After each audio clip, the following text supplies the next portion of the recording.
하나님 말씀을 보겠습니다. 지난주와 말씀이 동일합니다. 창세기 1장 26절, 28절입니다. 창세기 1장 26절부터 28절. 우리 교독하겠습니다. 하나님이 이르시되 우리의 형상을 따라 우리의 모양대로 우리가 사람을 만들고 그들로 바다의 물고기와 하늘의 새와 가축과 온 땅과 땅에 기는 모든 것을 다스리게 하자 하시고, 하나님이 자기 형상 곧 하나님의 형상대로 사람을 창조하시되 남자와 여자를 창조하시고, 하나님이 그들에게 복을 주시며 하나님이 그들에게 이르시되 생육하고 번성하여 땅에 충만하라. 땅을 정복하라. 바다의 물고기와 하늘의 새와 땅에 움직이는 모든 생물을 다스리라 하시니라. 아멘. 기도드리겠습니다. 살아계신 하나님, 감사합니다. 이 시간 성경을 통해서 알려주시는 하나님의 뜻을 우리가 자세히 살펴보고자 하오니 은혜를 내려주시고 성령께서 역사하셔서 잘 깨달아 알게 도우시고 또 알려주시는 대로 믿고 따르게 도우소서. 예수 그리스도의 이름으로 기도드렸습니다. 아멘. 예, 오늘도 창세기 신앙고백서 4장 창조에 관해서 또 2항 또 인간 창조에 대해서 또 살펴보겠습니다. 오늘로서 이렇게 2항은 마무리하겠습니다. 우리 이렇게 다 같이 이렇게 한번 쭉 4장 2항을 한번 같이 읽어보겠습니다. 하나님께서는 다른 모든 피조물들을 만든 후에 사람을 남녀로 창조하시되 이성 있는 죽지 않을 영혼들을 가지도록 창조하셨고 그 자신의 형상을 따라 지식과 의와 참된 거룩을 주셨고 그들이 마음속에 하나님의 율법을 기록하셨으며 또 그것을 수행할 능력도 주셨다. 그러나 변할 수 있는 그들의 의지의 자유가 있게 하여 그들은 범죄할 가능성 아래 있었다. 그들의 마음에 기록된 이 율법 외에도 그들은 선악을 알게 하는 나무의 실과를 먹지 말라는 명령을 받았다. 그들이 이것을 지키는 동안에는 하나님과 교제하며 행복을 누렸고 피조물을 다스리는 권세를 가졌다. 네, 이렇게 4장 2항에 이렇게 잘 정리되어 있습니다. 그러니까 이게 몇 줄 안 되잖아요. 몇 문장 되지 않는데 이것이 성경에서 말하는 그 인간의 창조, 인간이 어떻게 창조되었는지, 그 창조되었을 때 어떤 상태였는지에 대해서 아주 명확하고 정확하게 알려주고 있습니다. 그래서 여러분들이 하나님이 인간을 어떻게 창조하셨는가 성경을 이제 보시면 되고 또 이 성경을 어떻게 핵심적으로 창세기 1장, 2장을 이렇게 요약할 수 있을까 그랬을 때 여러분들이 이 신앙고백서 4장 2항으로 이렇게 요약을 할 수 있는 거예요. 이거보다 더 핵심적으로 아주 명확하게 요약한 것은 없을 정도로 이게 창세기 1장, 2장 더 나아가서 이제 인간의 창조에 대해서, 인간이 창조된 상태에 대해서 아주 분명하고 명확하게 이렇게 요약을 한 것입니다. 오늘은 이제 하나님의 형상에 대해서 살펴보는 시간을 갖겠습니다. 그래서 하나님이 오늘 본문에서도 보게 되면 우리의 형상을 따라 우리의 모양대로 사람을 만들자라고 이렇게 26절에서 말씀을 하시죠. 그리고 27절에서 하나님이 자기 형상 곧 하나님의 형상대로 사람을 창조하시되 남자와 여자를 창조하시고 이렇게 기록이 되어 있어요. 그래서 우리들이 늘 신앙생활 하면서 이제 이야기하는 것은 인간은 하나님의 형상이다라고 이렇게 말을 하는데 그럼 하나님의 형상이라는 게 무엇인가 이제 살펴보겠습니다. 근데 창세기 1장 26절에 다시 보게 되면 하나님이 이르시되 우리의 형상을 따라 우리의 모양대로 우리가 사람을 만들고 라고 이렇게 기록이 되어 있는데 우리의 형상, 우리의 모양, 그러니까 우리의 형상을 따라 우리의 모양대로 사람을 만들자 이렇게 기록이 되어 있어요. 그럼 형상은 무엇이고 모양은 무엇인가? 형상이라는 것은 이제 첼렘이라는 말인데 그대로 본뜬 이미지라는 거예요. 그대로 본떴다. 비슷합니다. 그 다음에 모양이라는 것은 데무트라는 것인데 닮은 모습이라는 거예요. 그러니까 단어는 달라요. 근데 비슷합니다. 그 의미하는 내용이 같은 것으로 우리는 해석을 해요. 그래서 형상, 모양, 그 말은 다르지만 같은 의미를 나타내는 것으로 보시면 됩니다. 그러니까 그럼 왜 형상 쓰고 우리의 형상을 따라 우리의 모양대로 이렇게 말했는가? 하나님이 인간을 만드실 때 하나님의 형상대로 만드셨다라는 것을 강조하기 위해서 두 번 그렇게 강조한 거예요. 하나님이 우리의 형상대로 사람을 만들자. 하나님이 하나님의 형상대로 사람을 만들었다. 이렇게 한 번 해도 되는데 하나님의 형상대로 인간이 지어졌다라는 것을 강조하기 위해서 두 번 이렇게 쓴 거예요. 그래서 우리의 형상을 따라 우리의 모양대로 강조의 의미라는 것을 우리가 기억하면 되겠습니다. 그래서 형상과 모양은 같은 의미, 다른 단어지만 같은 의미로 이렇게 의미를 나타내는 것으로 생각하면 됩니다. 그래서 실제 성경에서도 번갈아 사용됐어요. 그래서 보게 되면 오늘 그 본문에서도 보게 되면 26절에서는 하나님이 이르시되 우리의 형상을 따라 우리의 모양대로 우리가 사람을 만들고 그렇게 했잖아요. 형상을 따라 모양대로 만들자. 우리의 형상을 따라 우리의 모양대로. 근데 27절에 보게 되면 형상 한번 형상만 사용돼요. 27절에 보게 되니까 하나님이 자기 형상 곧 하나님의 형상대로 사람을 창조하시되 남자와 여자를 창조하시고 이렇게 기록이 되어 있어요. 그러니까 26절에서는 우리의 형상을 따라 우리의 모양대로. 그래서 형상과 모양이 다른 줄 알았어요. 근데 다른 말이지만 의미는 똑같다라는 거예요. 하나님을 닮은 존재로 만들었다는 거예요. 그래서 27절에서는 하나님의 형상대로 만들었다. 한 번만 형상 하나만 쓰고 있어요. 그리고 5장 창세기 5장 1절에 보게 되면 넘겨보세요. 여기에 5장 1절에는 26절에는 우리의 형상을 따라 우리의 모양대로 이렇게 했잖아요. 그리고 27절에서는 1장 27절에서는 우리의 형상대로 이렇게 했고 창세기 5장 1절에서는 하나님의 모양대로 이렇게 말하고 있어요. 5장 1절에 보게 되니까 이것은 아담의 계보를 적은 책이니라. 하나님이 사람을 창조하실 때에 하나님의 모양대로 지으시되 여기에서는 이제 형상대로 지으셨다라는 말씀을 하지 않고 모양대로 지으셨다 이렇게 기록이 되어 있어요. 그 다음에 9장 6절에서는 자기의 하나님의 형상대로 지었다 또 이렇게 형상이라는 단어를 씁니다. 다른 사람의 피를 흘리면 그 사람의 피도 흘릴 것이니 이는 하나님이 자기 형상대로 사람을 지으셨음이니라 이렇게 기록이 되어 있어요. 그러니까 1장 26절에 우리의 형상을 따라 우리의 모양대로 이 말이 27절에서는 우리의 형상대로 사람을 만들자. 5장 1절에서는 우리의 모양대로 사람을 만들자. 9장 6절에서는 우리의 형상대로 사람을 만들자. 이렇게 번갈아 이렇게 바꿔서 막 쓰여 있는 거예요. 그래서 이제 형상과 모양은 다른 말이지만 같은 의미다. 하나님의 형상을 강조하는 의미로서 형상대로 한 번 더 모양을 따라 이렇게 말한 것으로 해석을 합니다. 그래서 형상과 모양은 같은 의미를 나타내는 것으로 여러분들이 이해하시면 되겠어요. 그러면 그 다음에 그러면 하나님의 형상이 뭐냐라고 했을 때 이제 하나님의 형상을 말할 때는 두 가지로 말을 해요. 좁은 의미의 하나님의 형상이 있고 넓은 의미의 하나님의 형상이 있습니다. 그 좁은 의미의 하나님의 형상을 말할 때에는 넘겨보세요. 네, 좁은 의미의 하나님의 형상을 말할 때에는 지식과 거룩과 의를 말해요. 그러니까 지식과 거룩과 의가 하나님의 형상이다라고 이렇게 말을 합니다. 그래서 이것을 어떻게 그렇게 지식과 의와 거룩이라는 것을 알 수 있냐? 신약 성경 넘겨보세요. 넘겨보면 아이고 그 다음에 없나? 이거를 안 했네.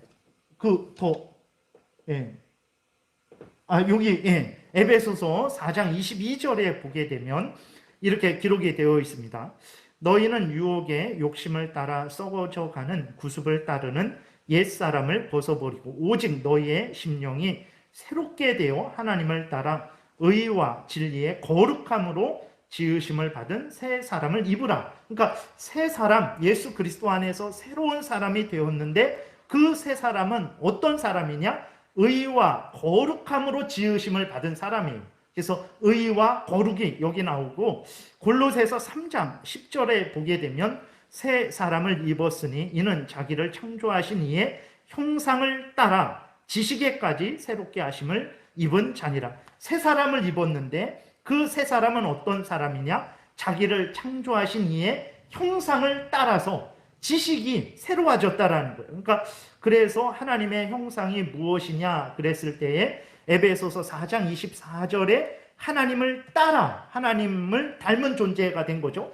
하나님을 따라 의와 거룩 나오고, 골로새서 3장 10절에 창조하신 이의 형상을 따라, 하나님을 따라 지식 이렇게 나오기 때문에 하나님의 형상이 무엇이냐 그랬을 때에 이 두 구절에 근거해서 지식과 의와 거룩 이렇게 말을 하고 있는 것입니다. 그래서 하나님의 형상이 뭐냐 그랬을 때 여러분들이 분명하게 이렇게 외워두시면 좋죠. 지식과 거룩과 의라고 이렇게 여러분들이 외워두시면 좋습니다. 그러면 이제 지식은 무엇이고 의는 무엇이고 거룩은 무엇이냐 그랬을 때 지식은 하나님이 주신 지식을 말하는 거예요. 그러니까 하나님이 주신 지식, 아담을 창조할 때에 아담은 원래부터 지식이 있는 자가 아니었어요. 아담은 흙으로 지어졌죠. 인간은 흙으로 지어졌습니다. 흙에 무슨 지식이 있습니까? 그거는 지식이 없죠.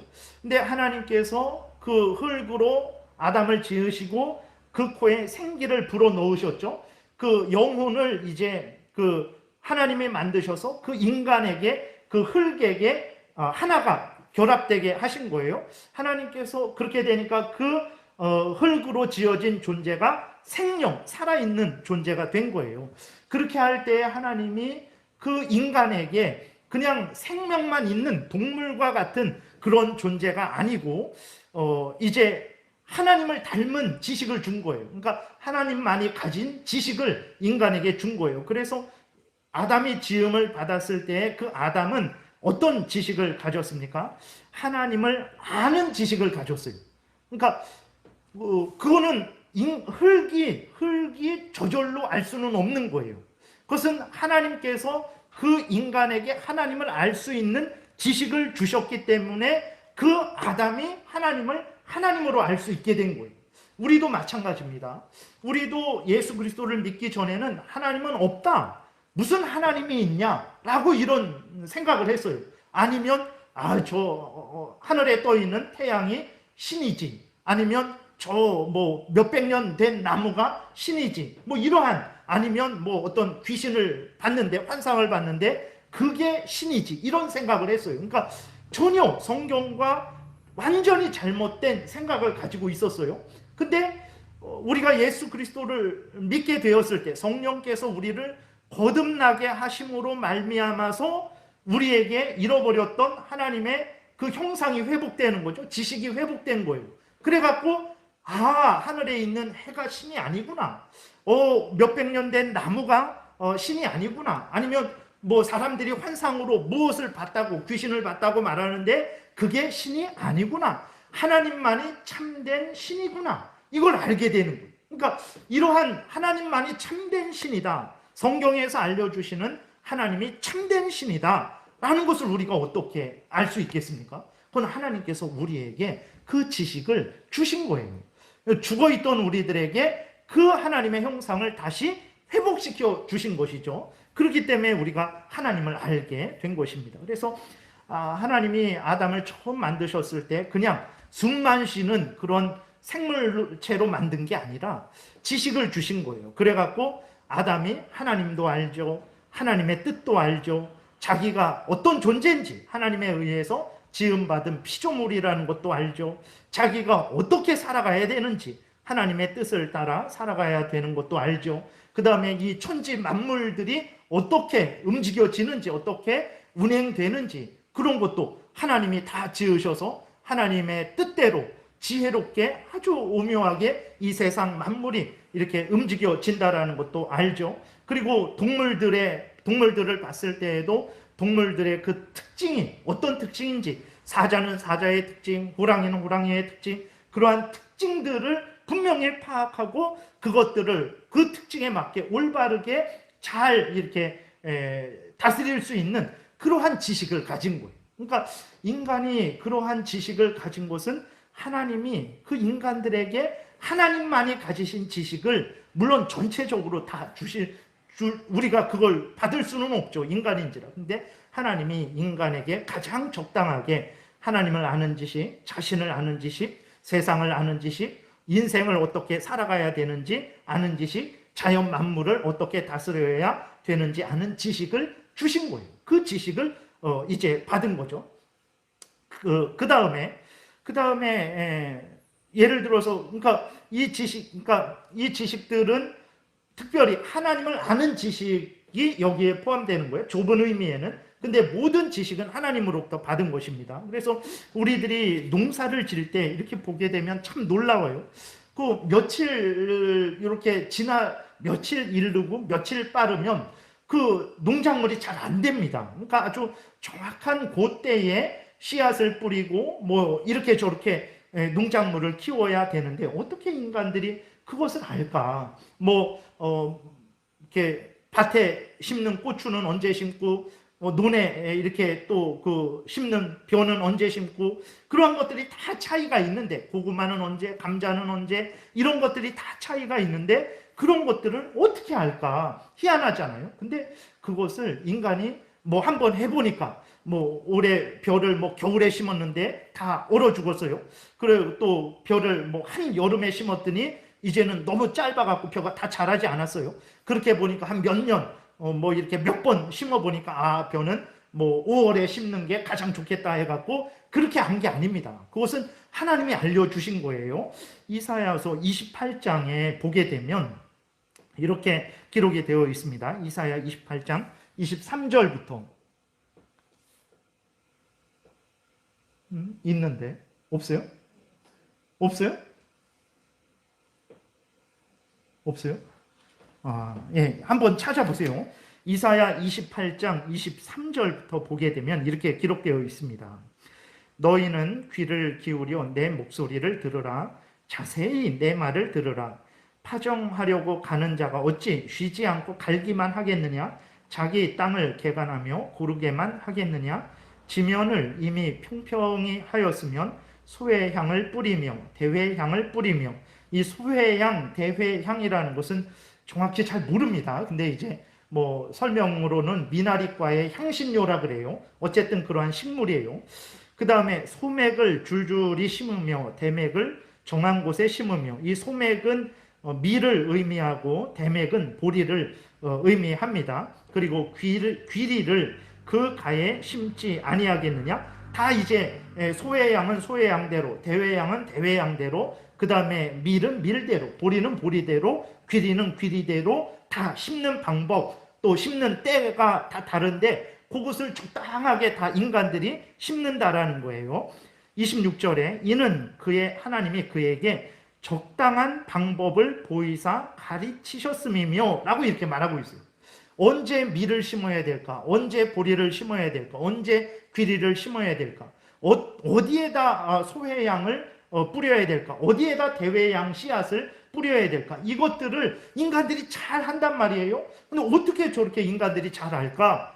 그거 어떻게 아냐? 인간이 스스로 알아낸 게 아니라 26절에 이는 하나님이 그에게 적당한 방법을 보이사 가르치셨다라는 거예요. 그러니까 인간이 하나님으로부터 이런 지식을 받아서 인간이 자연 만물을 지금 다스리고 이렇게 운행하고 있다라는 거죠.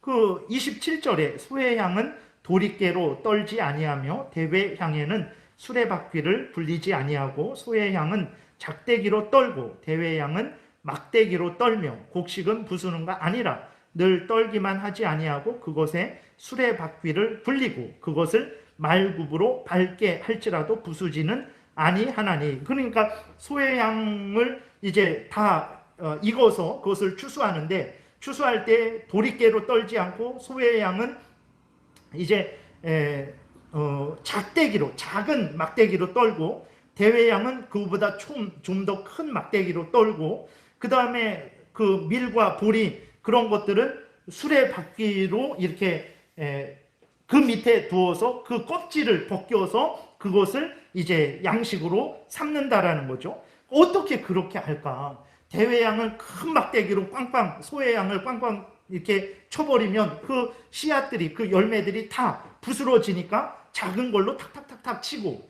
대회양은 좀 더 큰 것으로 이렇게 치고, 이런 것들이 인간이 한번 해보니까 큰 막대기로 쳤더니 소회양이 다 없어져 버렸어. 그 다음 작은 막대기로 쳐야지. 이렇게 해서 한 게 아니고 하나님께서 알려주신 거예요. 29절에 보게 되니까 이도 만군의 여호와께로부터 난 것이라 이렇게 기록이 되어 있습니다. 그의 경영은 기묘하며 지혜는 광대하니라. 그러니까 하나님께서 인간에게 지식을 주신 거예요.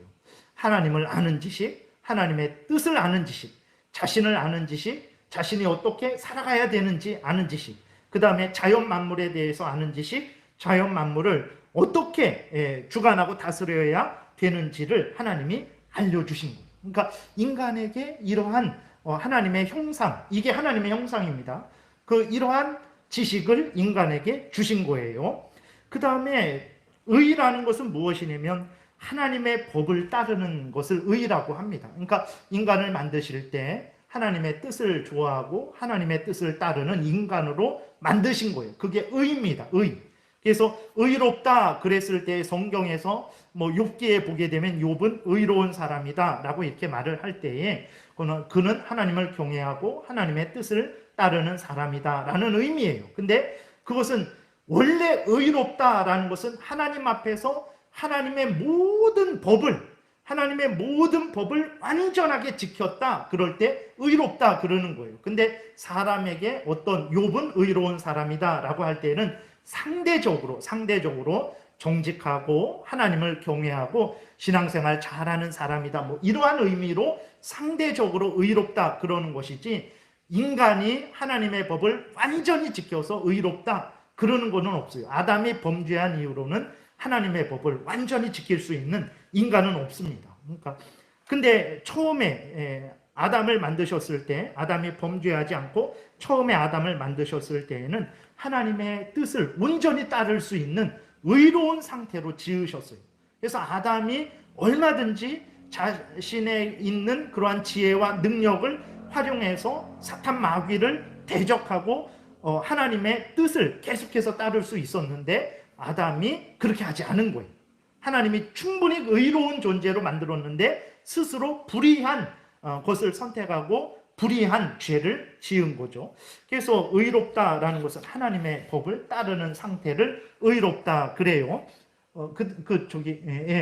그 다음에 거룩은 무엇이냐면 구별됨을 말을 합니다. 구별됨. 그래서 거룩하다라는 것은 구별됨을 말하는 거예요. 그래서 첫 번째로는 죄와 구별되는 거예요. 죄와 구별되는 거죠. 그래서 하나님이 인간을 만드셨을 때에는 죄와 구별되는 그러한 거룩한 존재로 만드신 거예요. 그런데 아담과 하와가, 아담이 스스로 그 죄를 범죄한 거죠. 죄를 지은 거죠. 하나님의 말씀을 어기는 죄를 스스로 지은 거예요.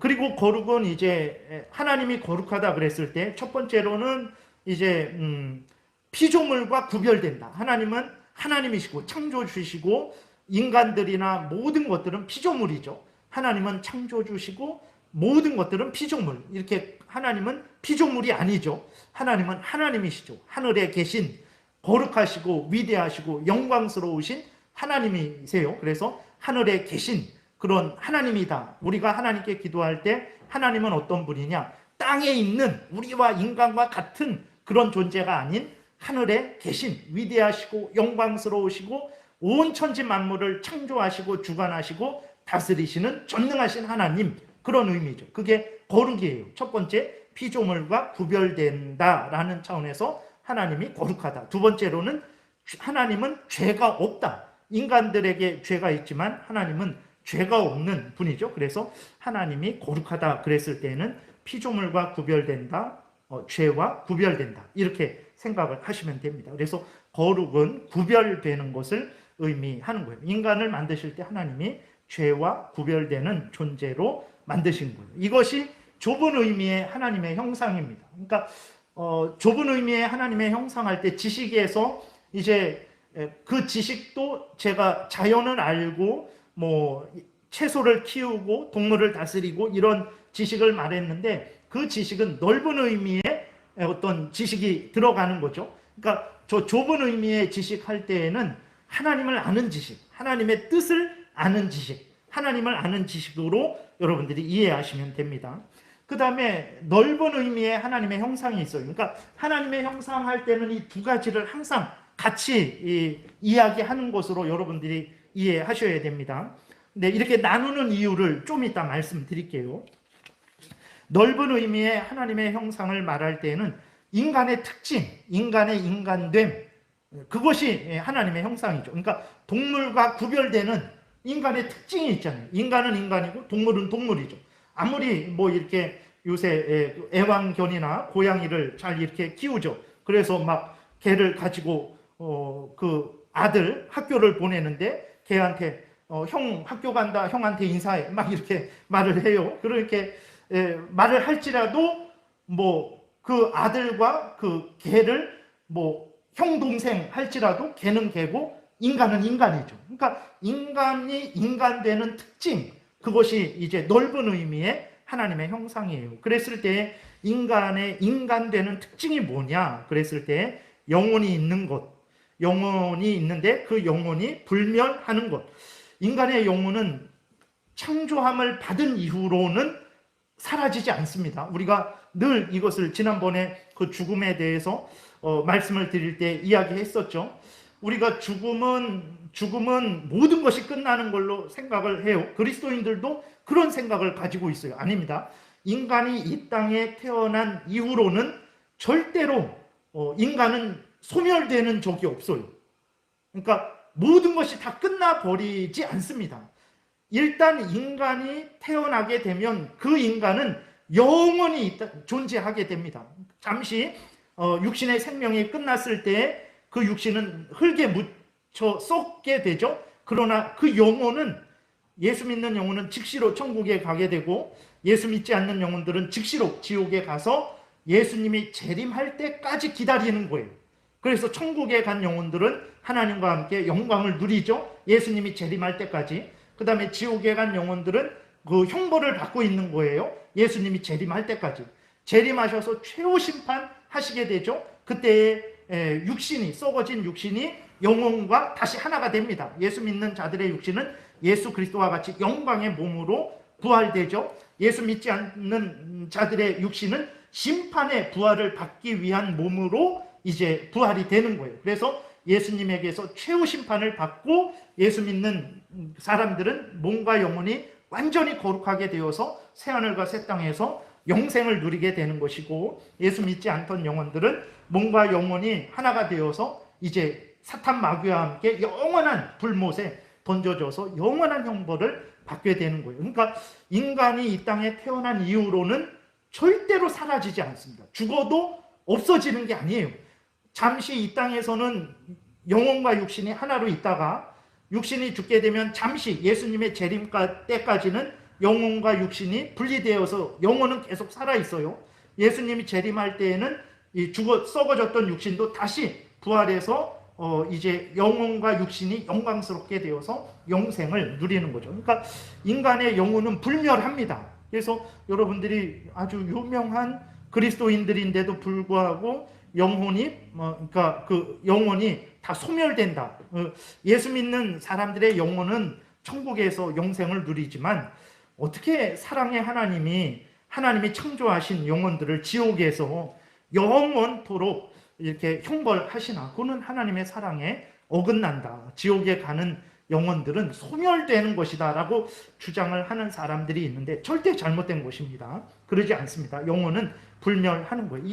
이것이 인간의 특징이죠. 동물들은 영혼이 없습니다. 참고로 동물들은 영혼이 없어요. 그래서 가끔 요새 어느 정도까지 되냐면 동물들을 세례를 줘요. 요새 그런 것만이 아니라 벌써 오래전부터 그랬어요. 동물들에게 세례를 줍니다. 그러니까 그건 신성 모독이에요. 그거는 하나님 앞에서 범죄하는 거예요. 이게 카톨릭과 성공회 그쪽에서 그렇게 그런 일을 해요. 동물들에게 세례를 줘요. 그래서 이 내가 사랑하는 이 우리 뭐 개가 죽었는데 이 개가 천국에 가겠습니까? 영혼이 없기 때문에 천국에 가지 않습니다. 그냥 그 동물은 그냥 죽어 버리는 거예요.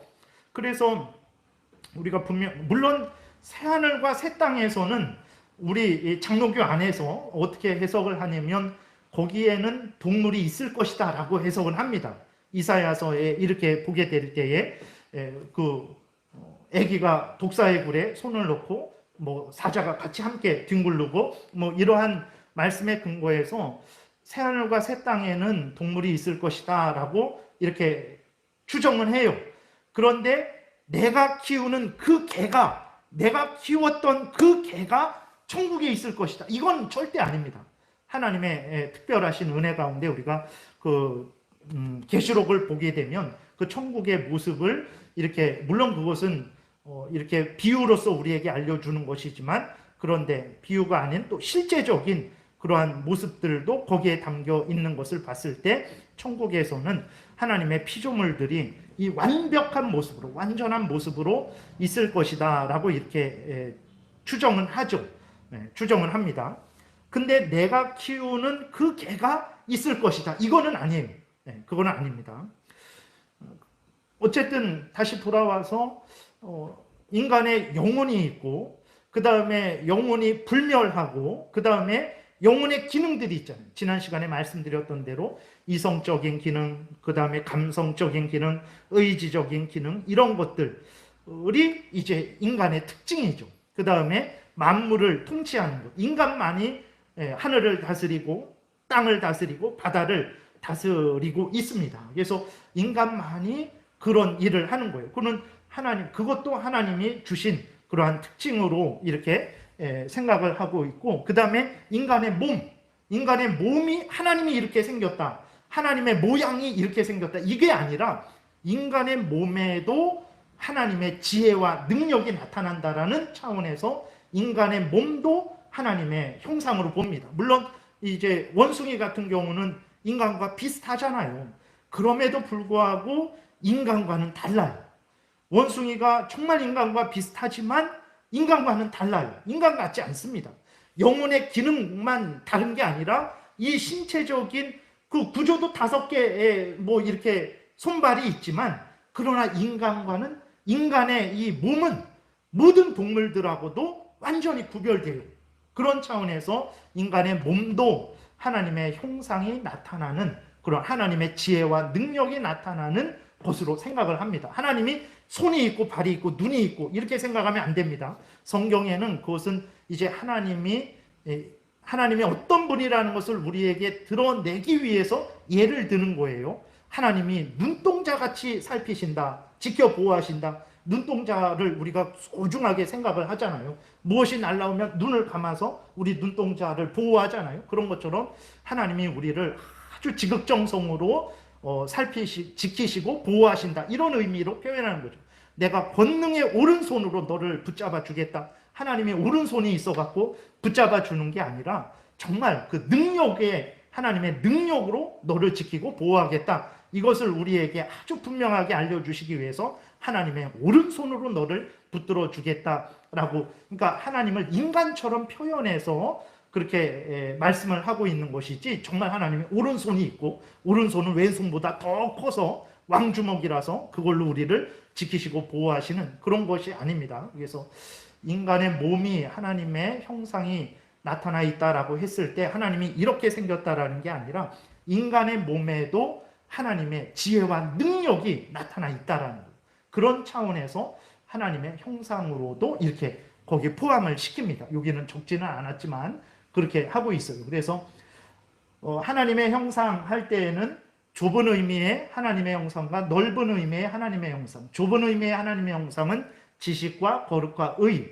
그 지식은 하나님을 아는 지식, 하나님의 뜻을 아는 지식이에요. 그 다음에 넓은 의미의 하나님의 형상은 인간의 인간됨이 이제 넓은 의미의 하나님의 형상이죠. 그래서 이제 왜 이렇게 나누냐면 아담이 범죄했잖아요. 아담이 범죄해서 죄로 오염되고 부패되었어요. 그래서 죄인들을, 불신자들을 죽은 자들이다, 죽었다라고 이렇게 말을 하잖아요. 영적으로 죽었다 그랬을 때 왜 그 살아있는데 왜 죽었다 그러나? 불신자들 지금 우리랑 똑같잖아. 생각하고 말하고 행동하고. 근데 왜 그들은 죽었다 그러나? 그랬을 때 좁은 의미의 하나님의 형상을 완전히 박탈당한 거예요. 그러니까 좁은 의미의 저 지식, 하나님을 아는 지식, 하나님의 뜻을 아는 지식이 완전히 없어졌어요. 정말 그런가? 불신자들에게 물어보세요. 아까도 잠깐 예를 들었지만 불신자들은 하나님은 없다 그래요. 하나님은 없다 그러든지 아니면 신은 있어도 뭐 저 하늘에 있는 태양이 신이야, 뭐 나무가 신이야, 아니면 뭐 환상을 봤는데 그게 신이야, 뭐 이런 엉뚱한 소리를 합니다. 왜 그렇습니까? 하나님을 아는 지식, 하나님의 뜻을 아는 지식이 완전히 없어졌기 때문에 그래요. 죄로 오염되고 부패되어서. 그래서 뭐 나무를 알고 이게 독풀인지 이게 약풀인지 약초인지 독초인지 그것은 잘 분별합니다. 나무는 이렇게 심고 뭐 저 나무는 저렇게 심고 가지는 이렇게 치고 저렇게 치고 언제 심고 이런 것은 잘 알아요. 일반적인 그러한 지식은 잘 알지만 하나님에 대해서는 전혀 모르는 거죠. 하나님의 뜻에 대해서는 전혀 모르는 거예요. 그래서 그 죄로 오염되고 부패되었을 때 하나님을 아는 지식, 하나님의 뜻을 아는 지식이 없어져 버린 거예요. 그 다음에 거룩, 죄와 구별되는 인간이었잖아요. 근데 죄로 오염되고 부패되어서 거룩함이 없어진 거예요. 하나님 앞에 설 수 없습니다. 거룩하지 않기 때문에. 그 다음에 의, 하나님의 뜻을 따르는 것이라 그랬잖아요. 전혀 하나님의 뜻을 따르지 않죠. 에베소서 2장 1절에부터 보게 되면 죄와 허물로 죽어 있어서 사탄 마귀의 종로를 타고 자신의 탐욕을 따른다 그랬어요. 하나님의 뜻을 따르지 않습니다. 그래서 죄로 아담이 범죄했을 때 그 범죄함으로 말미암아서 하나님에게 형벌을 받았는데 어떤 형벌을 받았냐? 좁은 의미의 하나님의 형상, 지식과 거룩과 의를 박탈당했어요. 그리고 넓은 의미의 하나님의 형상은 인간의 특징, 인간됨, 인간이 인간되는 특징이잖아요. 이 넓은 의미의 하나님의 형상은 남아있습니다. 넓은 의미의 하나님의 형상은 남아있지만 이것은 죄로 오염되고 부패되었어요. 그래서 영혼인데 영혼이 하나님과 교제하는, 그러니까 영혼만 교제하는 게 아니라 우리 전인격이 교제하는 거죠. 그런데 어쨌든 그 영혼은 그대로 있지만 그 영혼은 죄로 오염되고 부패된 영혼이에요. 하나님도 모르고 하나님의 뜻도 모르고 하나님의 뜻을 따르려고 하지도 않고 하나님 좋아하지도 않고 죄를 좋아하고 그런 잘못된 그러한 상태가 됐죠. 그리고 죄로 오염되고 부패됐지만 영혼은 없어지지 않습니다. 믿지 않는 사람들의 영혼은 즉시로 지옥에 가서 심판을 받고 또 나중에는 영원히 심판을 받게 되는 거거든요. 그러니까 영혼의 불멸함도 없어지지 않았죠. 그리고 영혼의 기능, 이성적이고 감정적이고 의지적인 기능들은 그리스도인들만 있는 게 아니라 불신자들도 있단 말이에요. 그리고 세상에 대한 지식, 동물에 대한 거, 뭐 물고기는 어떻게 해야 무슨 미끼로 잘 잡는다, 그런 거 잘하는 사람들 있잖아요. 그리스도인만 잘하는 게 아니라 불신자들도 엄청 잘한단 말이에요. 불신자들이 더 잘하는 사람이 많아요. 그런 지식들이 여전히 남아 있는 거죠. 그래서 영혼 불멸, 기능 이런 것들은 남아 있는 거예요. 근데 남아 있지만 죄로 오염되고 부패되어서 일그러졌어요. 그러니까 정상적인 동그란, 예를 들어서 동그란 형태여야 되는데 죄로 오염되고 부패되어서 이렇게 막 찌그러져 버린 거예요. 예. 그래서 인간은 인간인데 온전한 인간이 아니죠. 좁은 의미의 하나님의 형상을 박탈당했고, 그래서 하나님에 대해서 전혀 모르고 죄로 오염되고 부패되어 있고 하나님의 뜻을 전혀 안 따르고. 근데 넓은 의미의 하나님의 형상은 인간의 특징은 가지고 있지만 죄로 오염되고 부패되어서 선하게 올바르게 사용을 하고 있지 못한 거죠. 네, 그래서 이 두 가지를 알아야 인간이 죄로 오염되고 부패되었지만 왜 인간으로 남아있는지를 우리가 이해를 하게 되는 거죠. 그리고 인간으로 남아있지만 성경은 또 그 인간을 향해서 죽어있는 자다라고 말할 때 정말 목숨이 죽은, 생명이 끊어진 그런 죽음이 아니라 좁은 의미의 하나님의 형상을 잃어버려서 박탈당해서 하나님과는 전혀 교제가 없는, 하나님과 교제할 수 없는 죄로 오염되고 부패된 자이기에 죽어있는 자다, 이렇게 말을 하는 거예요. 예. 이런 식으로 이해를 하면 하나님의 형상에 대해서 이제 쉽게 우리가 이해를 할 수 있게 되죠. 그래서 이것을 잘 이렇게 구별해서 여러분들이 이해하시면 됩니다. 참고로 로마 가톨릭이 말하는 하나님의 형상에 대해서 이렇게 좀 살펴보면 재밌습니다. 이것도 보게 되면 재밌는데, 개혁파라는 것은 이제 종교 개혁한 사람들 중에서 이제 루터가 종교 개혁을 시작했죠. 1517년에 종교 개혁을 시작을 했는데, 근데 루터는 완벽한 개혁을 이루지는 못했어요. 그러니까 구원은 어떻게 얻냐? 그 루터 때까지는 이제 로마 카톨릭의 미사에 참여해야 된다. 그리고 인간이 하나님이 주시는 은혜와 협력해야 된다. 이러한 잘못된 그러한 하나님과 인간이 반반 협력하는, 같은 위치에서 반반 협력하는 그러한 이제 그 구원관을 가지고 있었죠. 그러니까 결국은 하나님의 은혜를 주셔도 인간이 온전히 협력하지 못하면 구원을 얻지 못하는 거예요. 그러한 잘못된 그러한 구원관을 가지고 있었어요. 근데 루터가 로마서 1장 그 17절에 근거해서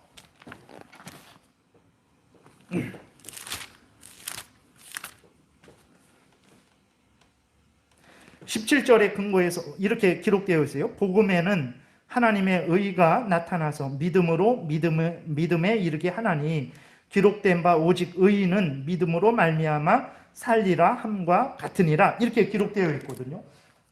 구원은 인간이 하나님과 협력해서 인간의 공로로 이루어지는 게 아니라 믿음으로, 그러니까 믿음으로, 성경에서 믿음으로 구원 얻는다라는 것은 인간의 행위로 구원 얻는 게 아니다, 은혜로 구원 얻는 것이다, 이 말을 하는 거거든요. 믿음으로라는 것은 아무런 인간의 노력이 없는 거예요. 공로가 없는 거예요. 믿는 게 무슨 공로입니까? 아무것도 아니죠. 그러니까 인간의 행위가 아니다. 구원은 인간의 행위로 얻는 것이 아니고 믿음으로 얻는 것이다. 하나님의 은혜로 얻는 것이다. 예수 그리스도를 믿음으로 구원 얻는 것이지 인간이 공로를 세워서 구원 얻는 게 아니다. 이것을 주장을 했어요. 그래서 로마 카톨릭과 맞서 싸워서 이제 로마 카톨릭의 잘못을 드러냈죠. 근데 거기에서 멈췄어요. 근데 그 루터의 개혁을 계속해서 이어서 존 칼빈이라는 사람이 그 개혁을 온전히 이룹니다. 성경적으로. 이 장로교도 그 칼빈에 의한 개혁에 의해서 시작된 거예요. 그랬을 때의 개혁파라는 것은 그러한 칼빈의 종교 개혁을 계속해서 따르는 그러한 부류의 사람들을 개혁파라 그래요. 그래서 칼빈, 그 다음에 이제 웨스트민스터 신앙 고백서를 계속해서 따르는 사람들이 개혁파예요. 거기에는 이제 장로교도도 그 안에 들어가는 거죠. 정치는 장로 정치를 하는 사람들이 장로교도죠. 그러니까 그래서 개혁파는 그런 의미예요. 종교 개혁자들이라고 생각을 하시면 됩니다. 종교 개혁자들 중에서 칼빈의 종교 개혁을 계속해서 따라가는 사람들을 개혁파라 그래요. 장로교가 바로 이 개혁파입니다. 근데 장로교 하면 개혁파 하면 장로교, 이런 식으로 생각을 하셔도 됩니다. 근데 이 개혁파에서는, 종교 개혁자들은 창조 때에 하나님이 처음부터 하나님의 형상, 좁은 의미의 하나님의 형상, 넓은 의미의 하나님의 형상으로 인간을 만드신 거예요. 처음부터. 근데 로마 카톨릭은 어떻게 말하냐면 창조 때에는 그냥 넓은 의미의 하나님의 형상으로 만들었어요. 창조 때에는 인간을 하나님이 넓은 의미의 하나님의 형상으로 만드셨어요. 그래서 영혼이 있고 영혼의 기능이 있어요. 근데 이제 그 영혼의 기능이 있지만 그 욕망이 있는 거예요. 그 욕망이 이제 범죄할 수 있는 가능성이 있게 되는 거죠. 그러니까 하나님이 창조 후에 하나님이 좁은 의미의 하나님의 형상을 덧붙여 줬어요. 예. 우리 개혁파에서는 처음부터 하나님이 좁은 의미, 넓은 의미의 형상을 처음부터 인간을 만드셨다라고 말하는데, 로마 카톨릭은 처음에는 거꾸로, 그러니까 완전히 나눠버린 거죠. 넓은 의미의 하나님의 형상, 인간의 인간됨을 만들었는데, 여기에 저급한 욕망이 있단 말이에요. 욕망. 그것이 범죄할 가능성이 있죠. 의지가 그 욕망에 굴복해서 어떤 행동을 하게 되면 그때 범죄가 되는 거죠. 그러니까 처음 창조된 인간이 이제 범죄할 가능성이 있는 거예요. 그러니까 나중에 어느 시점에 하나님이 이 욕망을 다스릴 수 있는 하나님의 의를, 초자연적인 은사를 원의라 그러는데, 원의를 덧붙여 준 거예요. 이게 왜 문제가 되냐면, 그러니까 범죄, 그 다음에 아담이 범죄했잖아요. 아담이 범죄했는데, 아담이 범죄해갖고 잃어버린 게 뭐냐면, 나중에 덧붙여진 의를 잃어버린 거예요. 나중에 덧붙여진 의만 잃어버렸어요. 아담이 범죄해도 처음 창조됐을 때의 모습은 그대로 있는 거예요. 그래갖고 이 사람이 완전히 타락한 게 아니에요. 그러니까 타락은 했는데 처음에 덧붙여진 의만 잃어버렸고, 하나님이 처음에 창조한 그 상태는 그대로 있는 거예요. 그렇기 때문에 인간이 선을 행할 수도 있는 거예요. 인간이 자연적인 상태에서도 스스로의 힘으로 하나님에 대해서 어느 정도 알 수도 있는 거예요. 그리고 인간이 자연적인 상태에서 어느 정도 선을 행할 수도 있는 거예요. 그러니까 완전히 인간론이 다릅니다. 로마 카톨릭과 우리 개혁파에서 인간론이 달라요. 그렇게 되니까 우리는 아담이 범죄해서 아담이 타락했는데, 그리고 그 타락으로 인해서 우리도 같이 타락했는데, 어떻게 말하냐면 완전히 타락했다라고 말해요. 그러니까 전적으로 타락했다. 전인격적으로. 그러니까 우리의 의지도, 우리의 이성도, 우리의 감정도, 우리의 생각도, 우리의 말도, 우리의 모든 것들도 전적으로, 전인격적으로 타락을 했어요. 그러니까 부패됐어요. 어느 한 곳이 온전하지 않아요. 인간은 인간인데 다 죄로 오염되고 부패되었어요. 근데 로마 카톨릭에서는 완전한 전적인 타락을 인정하지 않아요. 부분적인 타락을 말해요. 그러니까 인간이 스스로 선을 행할 수도 있는 거예요. 그러니까 전혀 다르죠. 그래서 로마 카톨릭이 왜 하나님과 인간이 이렇게 협력해서 구원을 얻을 수 있다라는 이러한 여러 주장들이 나오고, 그 다음에 로마 카톨릭이 자꾸 어떤 다른 종교와 대화를 하려고 하고, 그렇게 하는 이유가 무엇이냐면, 다른 종교들을 가진 사람들은 타락은 했지만 그 창조 상태에 있는 사람으로 여기기 때문에 그런 거예요. 그렇기 때문에 다른 종교와도 대화를 자꾸 이렇게 하려고 하는 거예요. 그래서 우리 장로교에서 말하는 하나님의 형상과 로마 카톨릭에서 말하는 하나님의 형상은 전혀 좀 이렇게 다르죠. 오늘 여기까지, 시간이 좀 지나서 여기까지 살펴보겠습니다. 기도드리겠습니다. 살아계신 하나님 아버지, 감사합니다. 참 이렇게 쉽게 가볍게 읽으면 그냥 지나칠 수 있는 내용들인데, 우리가 다시 한번 멈추어 서서 성경을 자세하게 살펴보니까 이 짧은 본문 안에 놀랍고 놀라운 하나님의 귀한 진리들이 너무나 많이 가득 담겨 있는 것을 우리가 발견하게 됩니다. 하나님 크신 은혜를 베푸셔서 우리 믿음의 선배들이 역사적으로, 객관적으로, 공적으로 교회의 이름으로 이 성경을 잘 요약하게 하셔서 그것을 이렇게 신앙 고백서로 남기게 하시고, 우리 후대에 있는 우리들이 참으로 이렇게 편안하게 하나님 이 귀한 진리를 참 받아 누릴 수 있도록 은혜를 주시니 감사를 드립니다. 하나님, 정말 하나님의 크신 은혜의 결과물들이고, 또 우리 믿음의 선배들의 피의 결과물들이라는 것을 우리가 기억하고, 우리가 가지고 있는 이 신앙 고백서를 소중히 여기고, 이 신앙 고백서가 성경을 아주 핵심적으로 잘 요약한 것이라는 것을 우리가 분명히 알고 정말 1차적으로는 성경에 근거하고 2차적으로는 또 신앙 고백서를 통해서 성경을 더 잘 아는 신앙생활을 올바르게 하는 우리 모두가 되게 도와주옵소서. 감사드리고 예수 그리스도의 이름으로 기도드렸습니다. 아멘.